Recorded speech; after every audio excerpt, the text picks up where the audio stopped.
I love big men slapping man meat. Now, out of context, that sounds like a very different video, but when you bring in the information, well, it just gets you so damn excited. Because it is just two massive guys smashing into each other, and who doesn't want to get behind that? And given that man meat wrestling has kind of climbed back up to the tippity top, well, let's run down the 10 man meatiest wrestlers in history.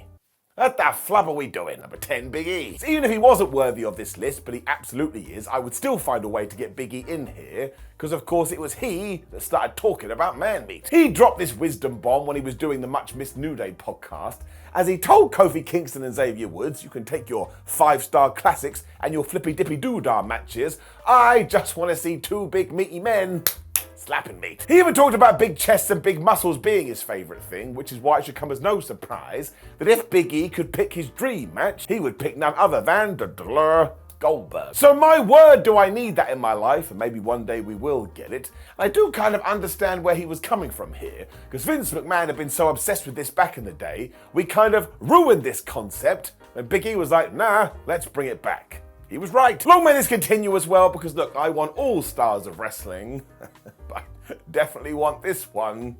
I mean, it's just such a damn treat. But 9, Yokozuna. Yokozuna does not get the praise that he deserves, because so many people look at him today and kind of just write him off. I'm like, what are you doing, bro? He is one of the damn best big men in history. I mean, Yoko was able to move like a man half his size, and this ties into the Vince McMahon thing again. So many goobers like, man, we made Zunes WWF champion. I'm like, yes, we did. Go and watch any of his matches. A lot of it doesn't make any sense, because he was just built differently. While it was kind of amusing that he was billed from Japan, even though he was Samoan, he also had dudes like The Undertaker watch him and go to the boss and say, listen brah, I need to work that guy, we can make magic. So he was just one hell of a big meaty man, and that bonsai drop would absolutely ruin people.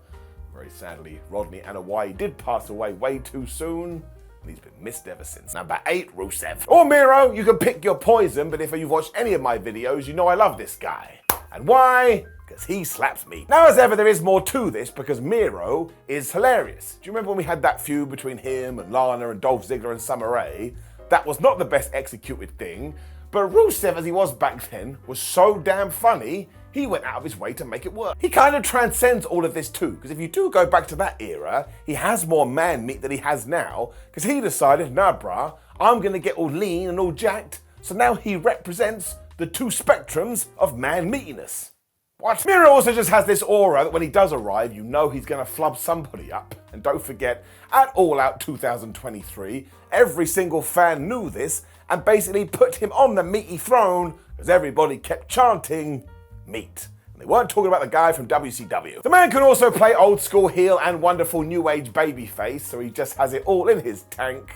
And the real issue is I don't see him on TV enough, but I will keep everything crossed. Number 7, Umaga. So honestly, this is another dude that people just don't get, or I kind of understand it. Because if you don't know the context, you just look at Umaga and you go, well, clearly, this is just more WWE nonsense. Let's just take one of the 3-minute warning guides, we'll paint his face, and we will turn him into a savage. And I bet when we were coming up with this, it was just a little bit offensive. The thing is though, Edward Fatu didn't care, and he saw this as a massive opportunity, so he dove in with 2 feet, and he became such a man monster. Before long, he was main eventing damn pay-per-views against John Cena. He was also known as the Samoan Bulldozer, which absolutely tied into his character, and even when he was taking on Big Match John, Cena would have to kind of fluke to get the 1, 2, 3, or you'd be sitting there going, oh my gosh, I think Umaga could win. And he never did, but he got in your head. So his legacy definitely remains, and it's just the best example of giving yourself, no matter what the gimmick, and eventually you'll probably start to see things pay off. I mean, people genuinely feared this dude by the end, and very sadly, he was another guy that passed away way too soon.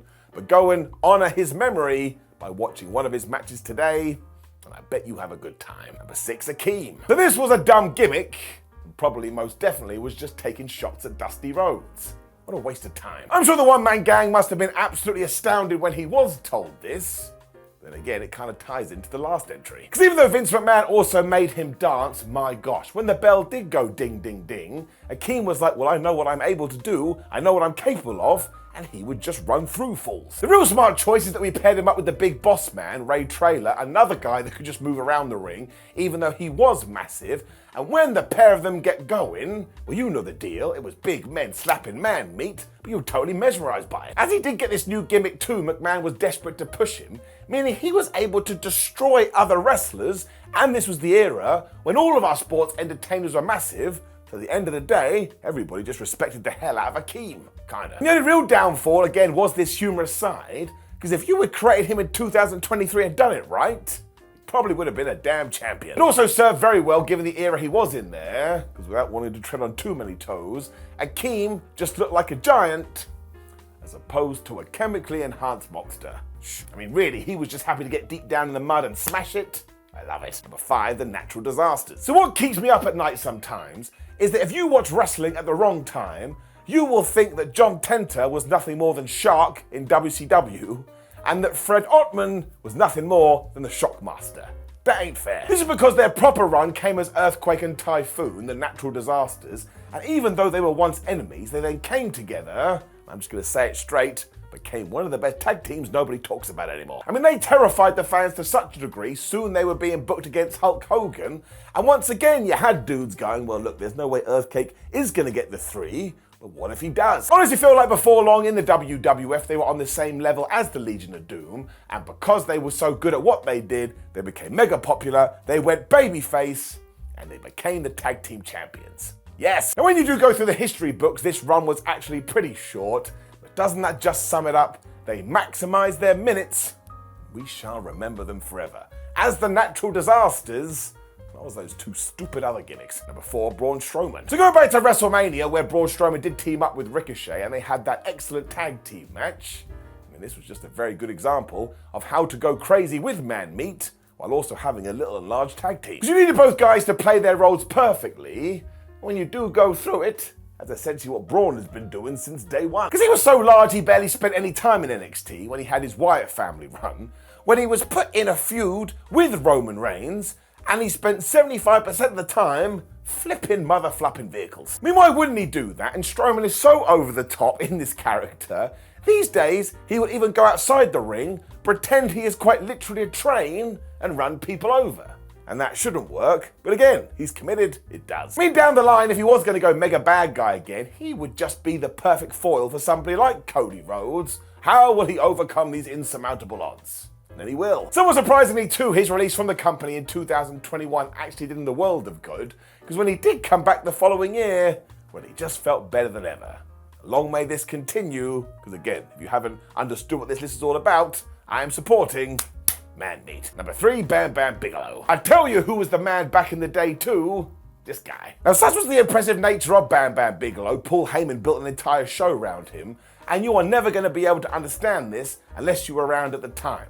Because despite being huge, he was doing moonsaults and cartwheels, and he just looked so damn good, to the point you were like, this person can't be real. And he always had this aura to him though, where it felt like he could rip your heart out and watch you die. And why do you think Bam Bam was put in that WrestleMania 11 event against Lawrence Taylor? It's because they knew the NFL player needed all the help he could get, and Bigelow was the man to do it. I mean, go and read all the stories around that match too. My word, he had his work cut out for him. But he also smashed it in ECW, and basically everywhere he showed up.